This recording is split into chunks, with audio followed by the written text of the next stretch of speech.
Hello and welcome back to my channel where I unbox slash review slash whatever you want to call it. I open up toys and you guys watch it. Today I have another figure I've been needing in my collection for the AEW series. Yes, you heard that correctly. We finally have AEW figures returning to my local Walmart. They disappeared for, gosh, about a year, I want to say, and now they are finally back, and they're at a decent price. They lowered the price. They were like 22, 23 bucks at my Walmart. Now they're 19 bucks. The price they should be, and I think that's totally fair. They are selling, so you know, they're not just sitting like they used to. I've noticed that they are disappearing, figures are being bought. It's nice to see. So let's get right on into it. We have, of course, the Powerhouse Hobbs from the Unrivaled collection, the main line series. These figures now come with the upper deck cards, which is a nice little bonus for these figures, especially since they don't come with too many accessories. They're actually fairly decent in regards to figures nowadays. Most figures don't come with two sets of hands and a head. Accessories are a discussion to have at a later date, but yes, this is the Powerhouse Hobbs. Let's go over the box. Starting with the front, you have the nice gold, shiny gold Powerhouse Hobbs. Gold trim at the top. Of course, you can't see it. Nice picture of Powerhouse Hobbs right here, Unrivaled collection. He is number 78 in Series 9. It's a little bit of an older series, but for some reason, that's all I get in my stores is the older series. I don't get anything new unless it's like 7 months old, and then I finally get it. So if you rotate on the side, you have a nice picture of Powerhouse Hobbs right here. Again, Series 78, or Series 9, number 78, figure number 78. AEW logo right here at the top. On the back, you have a nice picture of Powerhouse Hobbs versus CM Punk. I didn't realize CM Punk debuted in 2020. I thought it was last year, but I guess he had, this marks 2 years, almost 3 years since CM Punk joined AEW, and now he's missing, but we won't talk about that. And you have the rest of the figures in the series. They did have Thunder Rosa. She is all I need to finish this series, and I'll have the complete series. I passed on her so I could get a Cody Rhodes instead, but hopefully she'll be there long enough for me to pick her up later on when I have more money. But I digress. On this side, you have the AEW logo once again, and now we're back to the front. Let's transition to the figure. And this is pretty much all you get. Let's start with the cards first. These are such a nice addition to the figures. I do really enjoy getting the cards. It's very fun. You never know what you're going to get. I haven't gotten anything super rare or exciting from these cards yet, but still, it's nice to have, especially since I also collect the cards. I don't want to hurt them or anything. So we got a Mark Quinn, Jungle Boy, and Jim Ross. Not the best cards, but still nice to have.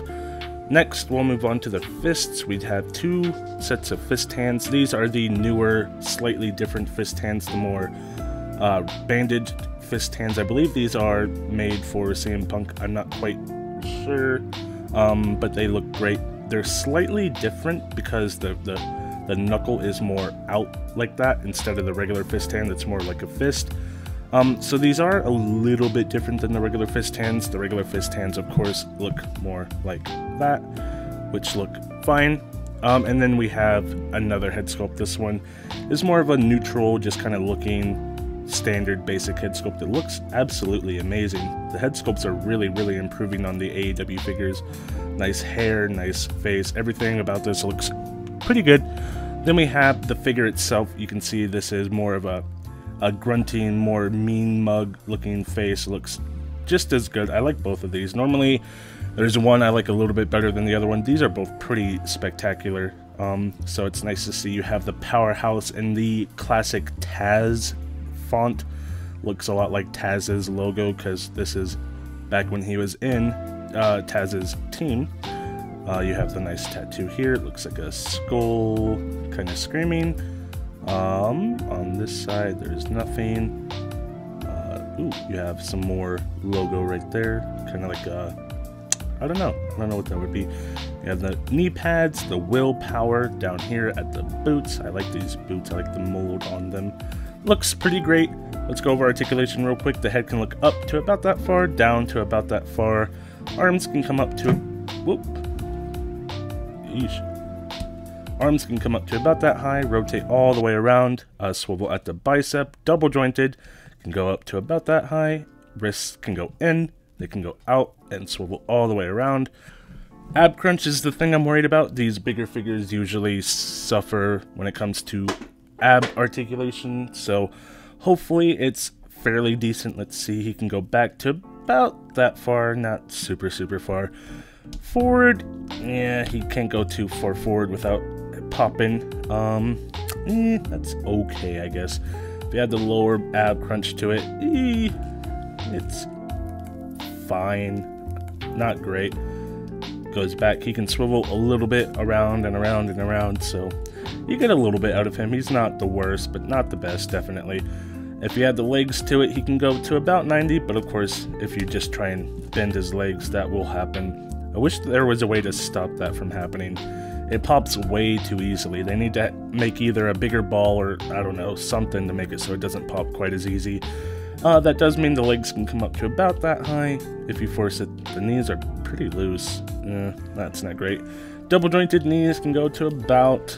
the knee pads are getting in the way, but about that far if you don't force it. Of course, you can go a little bit further, but the knee pad gets in the way. Swivel at the upper thigh. You have to kind of break it loose. I'll give AEW one thing. It's easy to mix and match pieces, so that's pretty nice. Swivel at the upper thigh. We'll try this leg instead. Swivel down here at the boot. Can go all the way around. Ankle can go down like so. Up like so. And maybe a little bit of swivel. Maybe just the teeniest amount. And that is pretty much it for the Powerhouse Hobbs. It's okay. It's about as good as I expected for a AEW big guy. Like I said, big guys kind of suffer from the articulation. They really need to work on the bigger guys. They just really are not as good as the smaller guys. So hopefully they're a little bit better than the medium-sized guys. Guys like Dax Harwood and those body types. Those are probably the worst style body types. MJF, guys who are like medium builds. I think those ones are the worst body types in AEW figures. Then it goes small guys, small but ripped like Kenny Omega, big guys, tall guys, and then medium-sized builds. That's probably the order I'd put it in for my favorite body style in AEW figures. So that is pretty much it. Let me know what you guys think of him down in the comments below. Leave a like, leave a comment, leave a subscribe. All the things YouTubers ask you to do, just do it for me as well. And I will be back with another video, hopefully very, very soon. Bye.